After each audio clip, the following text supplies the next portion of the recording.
Hello everybody, Zen Okami from Essence of Zen here. Today we're going to be analyzing Suicide Squad in HD that's not on a cell phone footage camera type thing from the San Diego Comic-Con event. As I posted in the trailer that we uploaded yesterday at the time of possibly you viewing this, well, I'm going to upload it, so yesterday, this video was never intended for the public. It was literally made for Comic-Con, and because of that, there are a lot of just, film reels, things that were put together specifically to show off the team. But the movie is not finished in terms of filming yet until everything is perfectly set in stone, and then they can kind of throw out the stuff after. But just keep that in mind if you view the trailer, and we're actually going to go ahead and jump in as we always do. This time I'll try to have better audio for you guys. If at whatever point you feel that you cannot hear the audio as well, I highly recommend simply going over to the actual trailer. So let's go ahead and jump in, shall we? Just checking some work, but I finally have them. The worst of the worst. Now, if you look here, already we can see like this feel of a hint of the location of where our Suicide Squad members are going to be. Now, it says SHU2, if I can rewind just a little bit. SHU2 SECT, is that B? Either B or 8? I think it's B. So anyway, SHU usually stands for shuttle. So shuttle 2, section B. Just throwing that out there, not sure any references that it goes to. In my mind, nothing, but just could be something. And 3401, yeah. If we look here closely, we can see West 4-5, and I cannot read what's under it. But yeah, likely some other stuff that may hint towards locations of who is located where.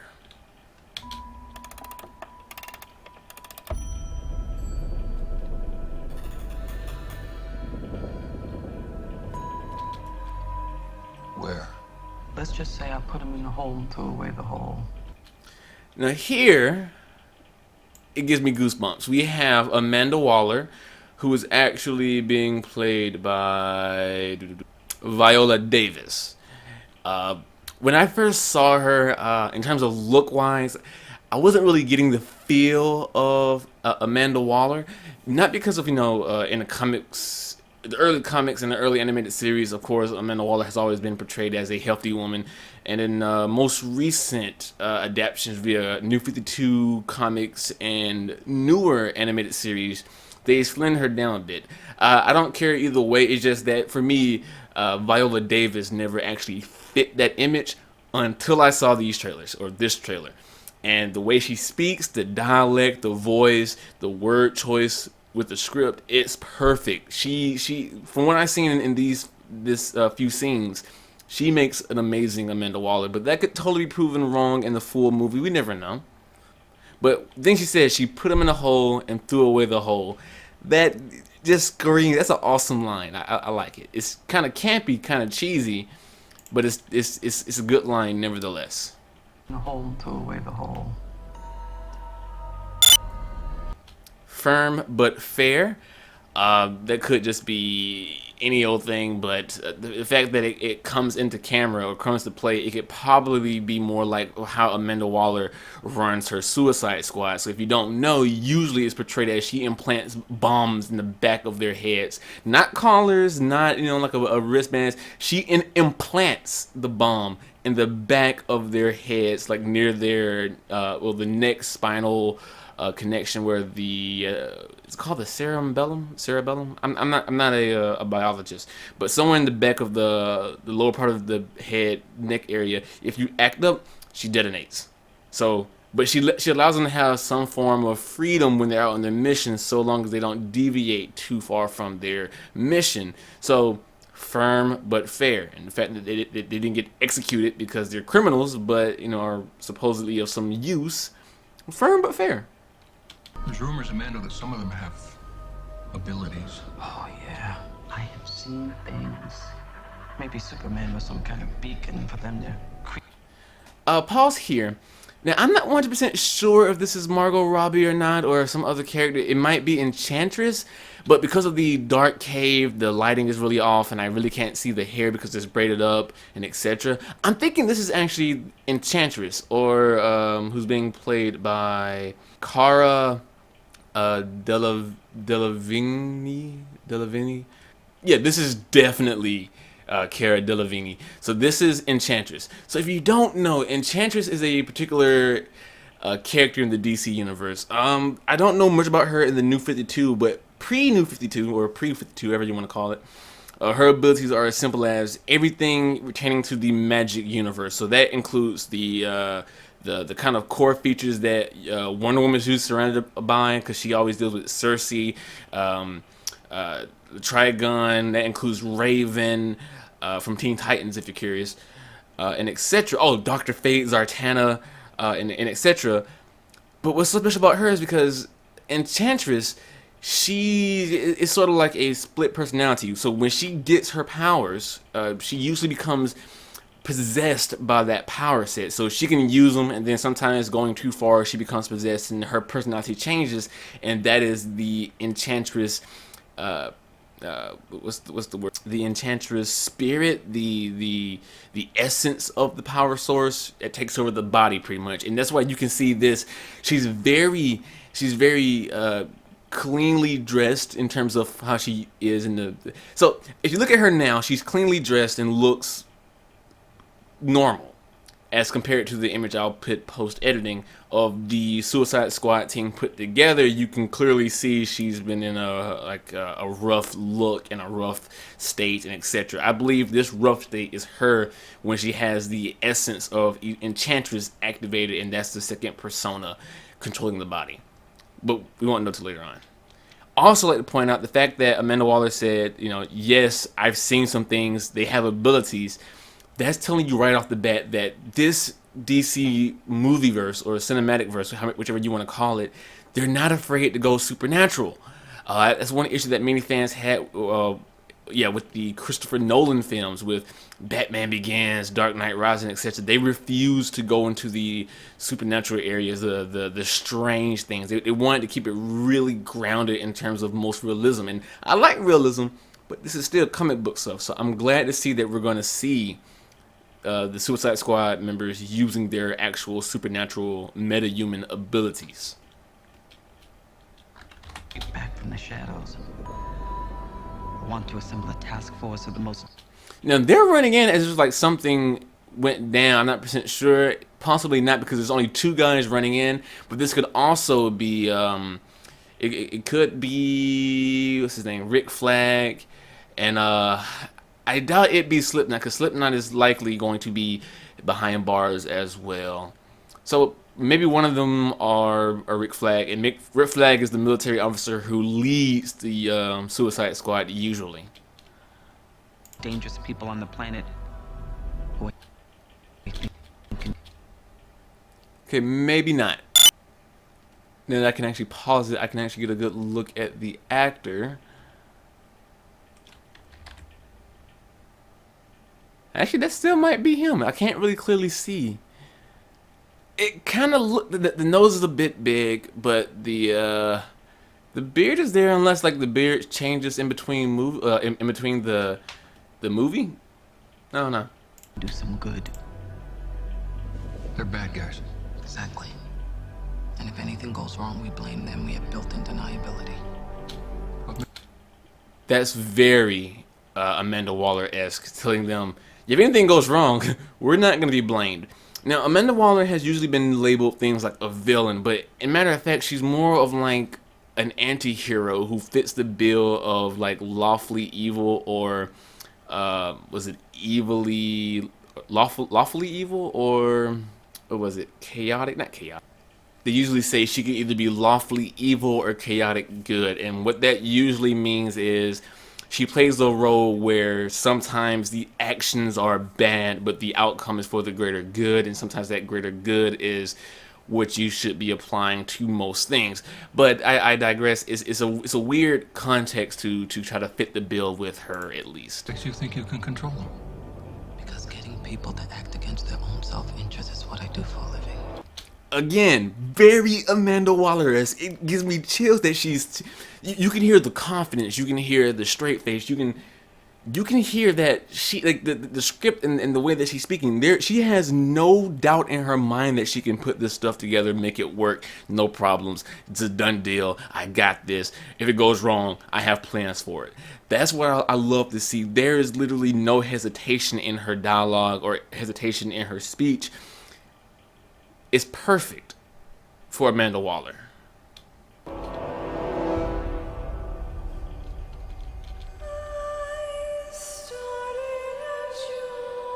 Now, if you look here, this is, of course, Margot Robbie. And you can probably tell why I had a hard time telling Margot Robbie apart from Kara. Both have blonde hair. Again, her hair, I believe, is brighter, but again, Kara was in a cave. But if you look closely, you can see, well, one, she has the word rotten tattooed on her face. But look at her left, or her right arm, forearm. She has tattoos representing black diamonds and the red diamonds. If you ever seen Harley Quinn's original outfit from the animated series where she was first designed and created, you would know her outfit always sports the black and red diamonds. And more card tattoos on her right thigh here. I believe those are 4 diamonds, and these look sort of like clubs, but again, they're so far away I can't really get details on them. This is El Diablo. This is one character that I worried that they weren't going to go down the supernatural route, because El Diablo basically controls and creates fire and etc. I don't know if there actually are any limitations to that though. But I digress. This is the actor Jay Hernandez, and he's playing El Diablo, who is named I might pronounce this wrong, Chato or Cato Santana. But yeah, so El Diablo, or Gato Santana, is a pyromaniac and has the ability of pyrokinesis. I can't remember the particular terminology or the term for it, but he controls fire basically. I don't know if he can create fire, but I know for a fact he can control it. Because of that, it creates this very big dynamic of who he is, and I was like, they don't have him in his outfit, his black and red outfit with the yellow and black skull mask instead of having the face paint.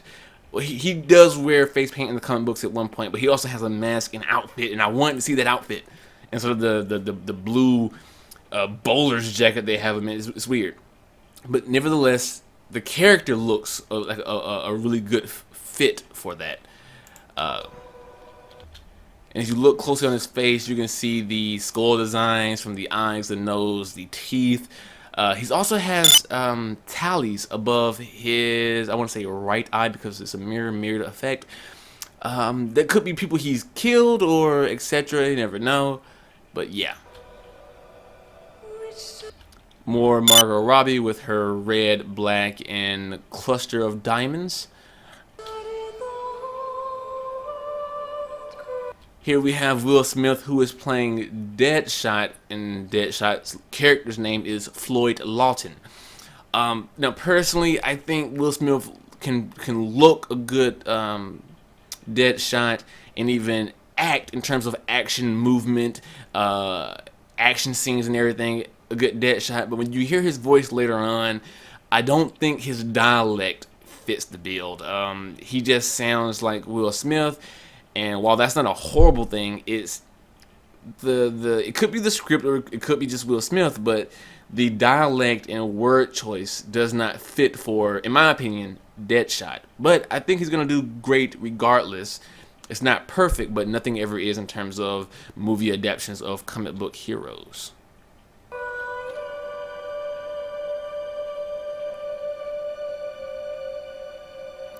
And this is Killer Croc being brought in a Hannibal Lecter-esque manner, which gives me the chills because I think they probably did this on purpose, not just because he's Killer Croc, but Killer Croc is a cannibal.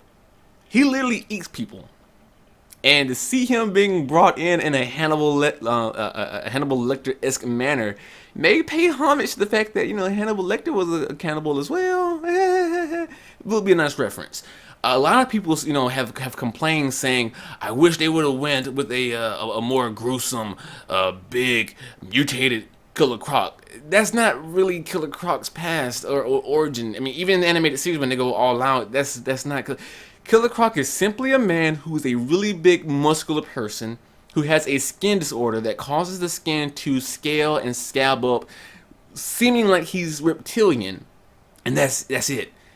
His teeth, he shaved those down personally. He took a fowler, shaved his teeth down to points by hand, and, you know, he created this whole persona of being Killer Croc, and he would basically kidnap, kill, then eat his victims.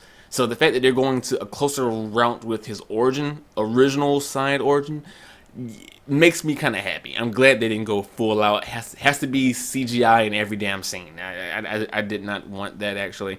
I wanted him to be a little bit bigger, a little bit better makeup, but I'm totally fine with the way this turned out as we see him being brought in.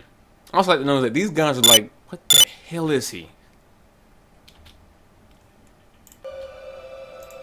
I also forgot to mention that the person who's playing Killer Croc is Adewale Akinnuyoyi Abahaje. And if you want to know Killer Croc's character name, it is Waylon Jones. Are you the devil? That's Harley Quinn speaking to Amanda Waller. And it's also good to note, or good to point out, that they have Harley Quinn in a maximum security centered station. Like, she's the biggest threat out of all the others. I'm not sure if it's going to play a major role in her connection with the team, how she's going to play off of them. It could be that she's just as crazy as the Joker.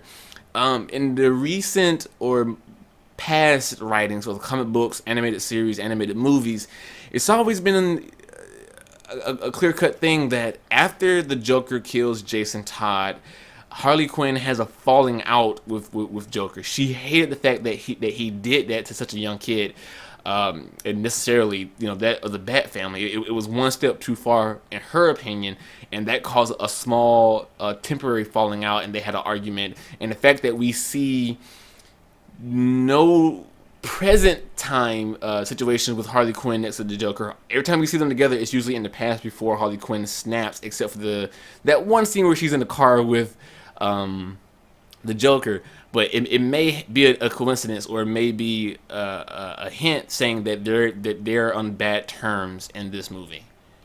The devil?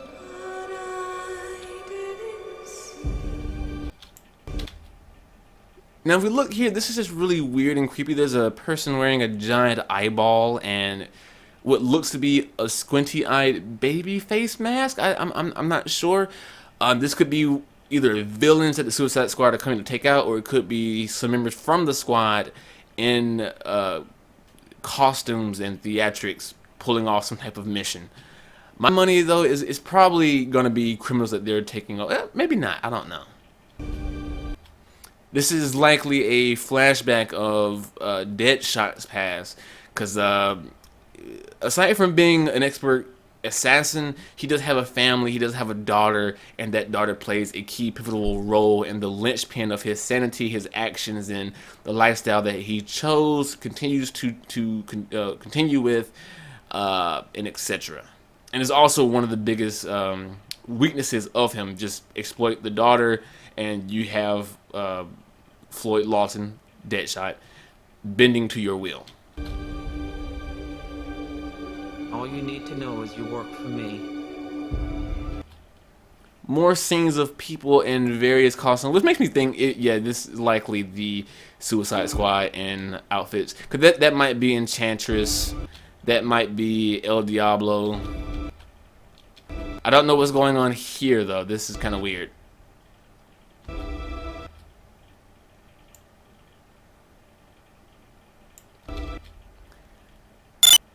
Now, this is a really interesting thing. I really want to point this out. This is actually very important. So, look at this guy's head, look at the shoulders, also look at the lamp fixture.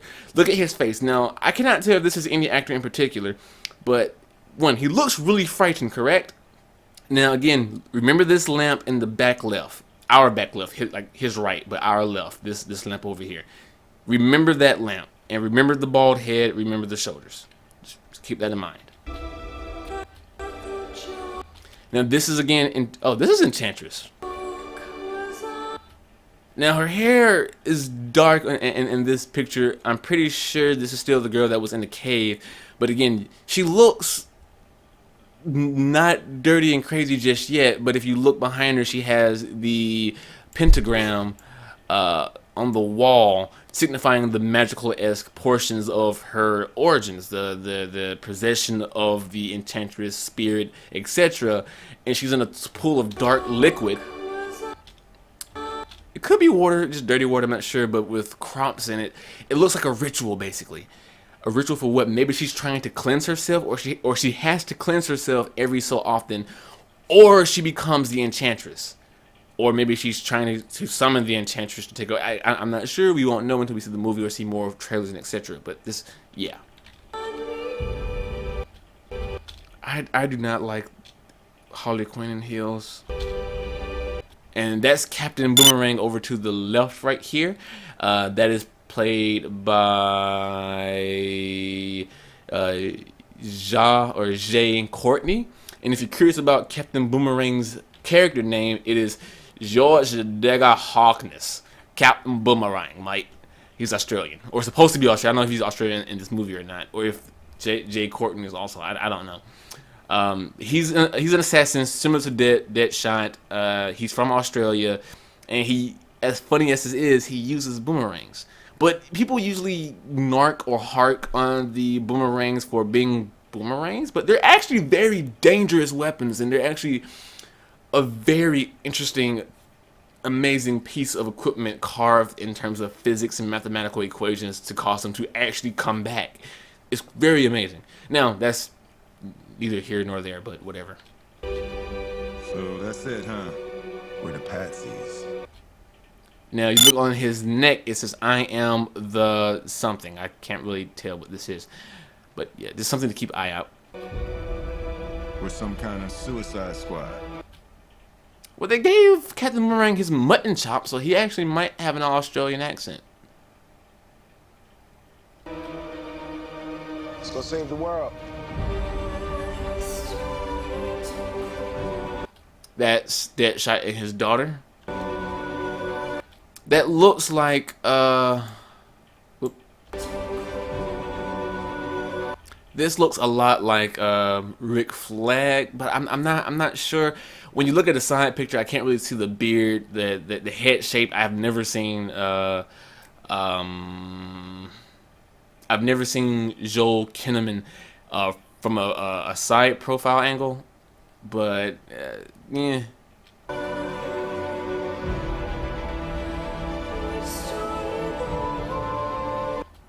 And this is, again, I like the way they did this. Like, when I originally saw the picture of Killer Croc, I was like, they could have gone with better makeup, but up close, yeah, this looks like they're going the route of a skin defect or a skin disease that caused him to rash out like this. And it looks amazing. And wait for the teeth. Ah, yeah. Now, this is also a weird thing for me. We see that Harley Quinn has a bat that says good night. Now, yes, Harley Quinn has a blunt object that she named good night, or will always constantly say good night when she swung it at somebody, but usually it's a mallet, like a really big mallet, because it's part of the whole, Joker, Harlequin, clown thing. It was supposed to be like a gag. Them going with an actual a bat, a slugger that might be metal or might be, that's wood. I'm seeing wood grain. That's wood. So them going with a bat, it's not bad, but I mean, I think the mallet would have been so much better.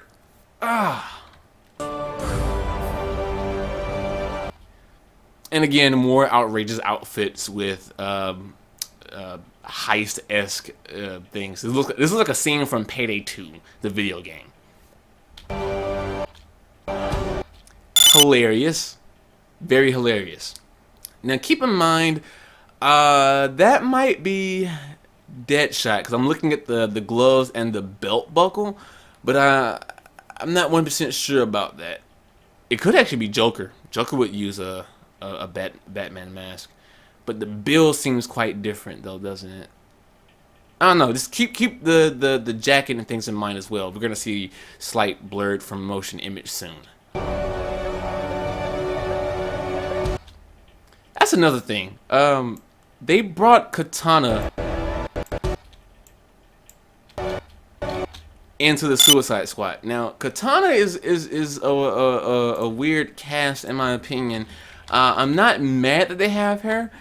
And so Katana's character name is Tatsu Yamashiro, and the actress playing her is Karen Fukuhara.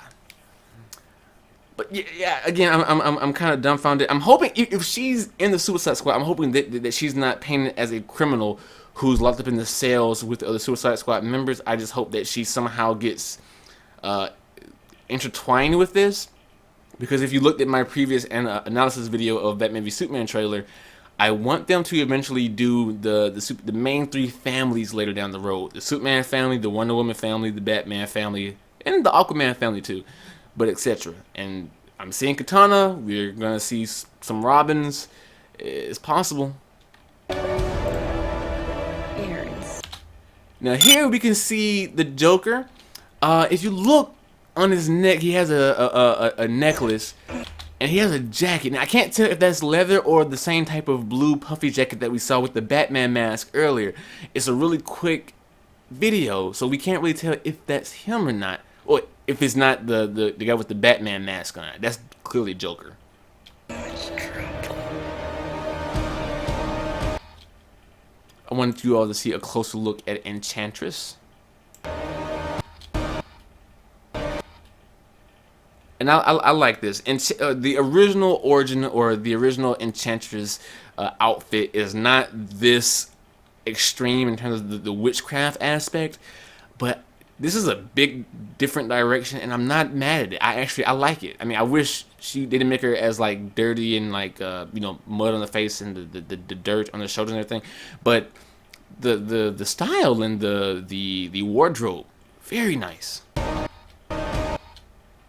Now this looks like a flashback to the Joker and Harley when he does things to make her go crazy. This is obviously Joker. He got the purple latex glove. We can see the ha ha ha tattoos. That's Jared Leto's Joker. I mean, I don't even got to tell you who Joker is being played by. Jared Leto. And again, Katana, who looks like she's just either killed somebody and she's regretting it or is going through some type of emotional distraught right now. Now this is likely not the same scene as we saw her when she was upside down. This is probably going to be later because she has on a type of tube top tied, long sleeve thing on. But whatever point we see, she is kicking the ass out of guards inside of her cell.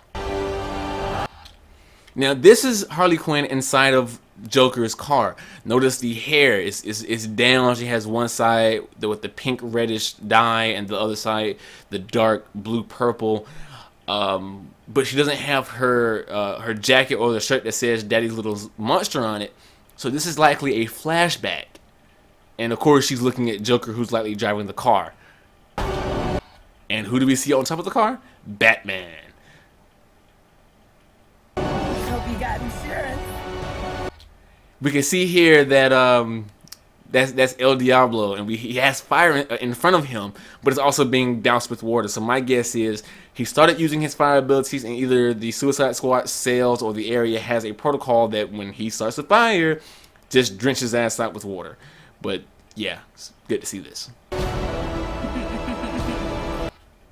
This is Slipknot. Now, I'm not mad that they changed Slipknot's outfit. I'm gonna show you a picture of the original outfit and how ridiculous it is. So yeah, but I digress. Adam Beach is the actor who's playing Slipknot, and Slipknot's character name is Christopher Weeze. Now, the original backstory behind Slipknot was he's I believe a chemist, and he created a type of chemical that he applied to his ropes that would cause them to be very durable, like extremely durable. And he eventually started killing people using his Slipknots, I believe hanging people, if I remember correctly.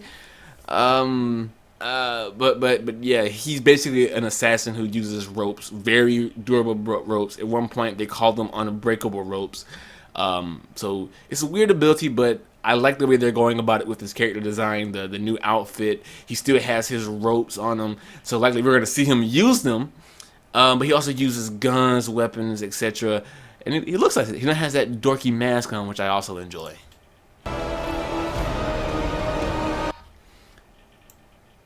If you cut back here, this looks like El Diablo. He was in a containment cell full of water, so he could not use his fire abilities, very likely.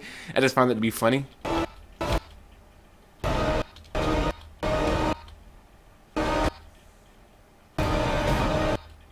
Now, if you look here, we see, she still goes with the pinkish red and the bluish purple, but unlike that scene from when she's in the car with Joker, the blue is a lot lighter, and the pink reddish is very faded now. So this is definitely some time far after. We've seen her with the pure blonde, the bleach blonde hair in the cell. So it's likely that we've seen her in the car with Joker. That's a flashback.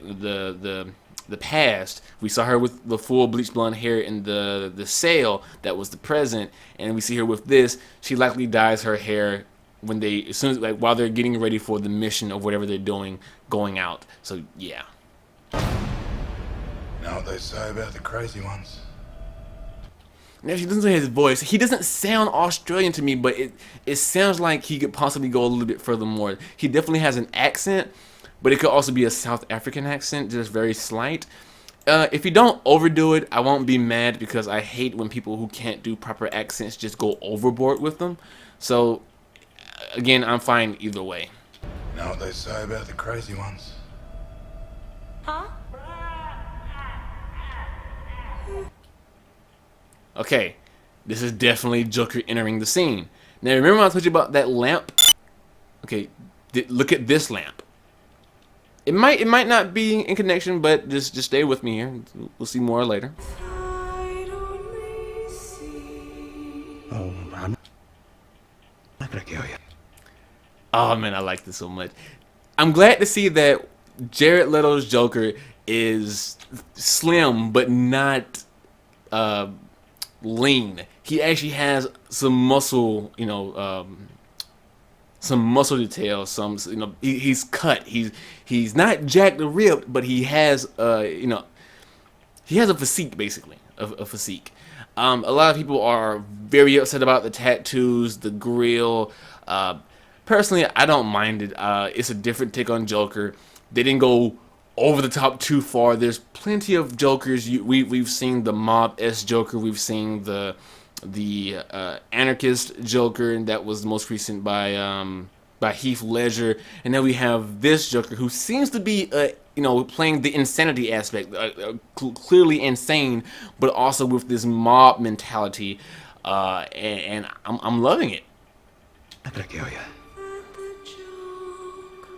And listen to the song. The song lyric just said, and the joke was on me. So I believe this entire song that's playing this entire trailer, if it means anything, again, this trailer was not made for public release. It was originally made just to be seen at the San Diego Comic-Con. But if it holds any merits, it may be a type of foreshadowing or type of hint or type of allusion to the fact that Joker's going to play a bigger part than we thought. Everyone knew that Joker's going to have a lot of cameos, a lot of screen time, but no one suspects him to be a massive part of the central story. Like, he would just be a side thing that leads up to the standalone Batman movie, The Batman, or something else. But he may be more important than once considered. There goes that light again. I'm just gonna hurt you. Really, really bad. Now again, I'm loving this. They've made sure they've given him pasty white skin. And before you play the race card or whatever you think I'm going with this, Joker, his original origin story, or one of the original origin story, I forget which one exactly was first, But no, he fell into a batch of chemicals when he himself donned the criminal alias Red Hood. When he fell into those chemicals, it bleached his skin white, turned his hair green, and turned his lips permanently red, like the bright red. Now, it seems in the movie, it looks like he's clearly using lipstick for his mouth, but you know, that's totally fine too. But the skin looks like that's his skin, not like some makeup. So I'm actually glad to see that. You can clearly see the J on his cheek, which is it has a lot of references via old school comics and animated series and movies, where he once even carved that J into Jason Todd's face, depending on what comic book source and what series and etc. Like if you played the recent, let me not spoil the game. But yeah, so it looks great, and I love to see the latex purple gloves. I mean, yes. Now let's go back a little bit more. Now if we look here, we can sort of kind of see either what appears to be a shoulder or a head. It looks like, in this very out of focus, it could be the shaven head, or you know, the balding guy that we saw earlier with glasses, or it could be someone's shoulder and something in front of the body here. Some other people, like my brother, it might be Deadshot's mask we're seeing right here with the eye clip. But if I remember correctly, I know that the Deadshot's wardrobe in this particular movie, they switched his eye for his little monocle piece. So yeah, so originally, you know, in the comic books, Deadshot used the monocle on his right eye. In the movies, Will Smith wears the monocle on the left eye. So if this indeed is like the head of the white mask, and this is like somewhere near the ear area, this could be that clip towards the eyepiece, or it could be someone totally else. A lot of people assume that he was talking to Jason Todd, you know, as a scene of where he murdered him. I don't think so. The fact that he says, "I'm not gonna kill you, I'm just hurt you really, really badly." Again, he could totally be lying and just go overboard and go, "Whoops, I killed him!" Ah! But I just don't think we're gonna see that here. I think we're gonna see the flashbacks of actual Robin's death, possibly in a standalone, the Batman movie, since rumor has it that is going to be the Red Hood story. I'm not gonna kill you.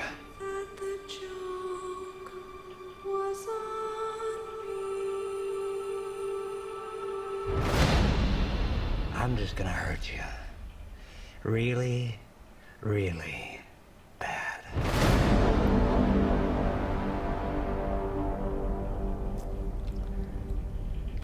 And I gotta tell you, man, Jared Leto's voice is like, to me, a perfect Joker voice. Now, of course, the perfect Joker voice, in my opinion, is always going to be Luke Skywalker. I forget his name. Mark Hamill. Mark Hamill is the perfect Joker voice for me, because that's like the biggest iconic voice of my childhood / teenhood / young adulthood. But Jared Leto, oh my goodness, I am impressed. I am impressed. I don't. The grill. The grill is not necessary, but yeah, oh my goodness, this is, I cannot wait. I cannot wait. So guys, if you have any statements, questions about the analysis throughout the video, if you saw anything that I've missed, some type of reference, cameos, possibilities, etc., please feel free to point them out in the comments below. Like the video if you liked it, disliked it if you disliked it. My name has been Zenokami from Essence of Zen. If you want to see other trailers, other analysis done by myself, just suggest them. Let me know how I can improve on these analysis for future videos. Subscribe if you want to see more. Share the videos with your friend. Get them hyped. Let's get this thing discussed. And let's all just be on the hype train for Batman v Superman, Suicide Squad, Green Lantern's Corps, the standalone Wonder Woman movie, the Batman movie, the future Superman movie that's gonna feature Brainiac. Yes, it's coming. Oh, so many possibilities. Yes. I will see you in the next video, but until then, as always, take care. I gotta have my tag at the end. I got to.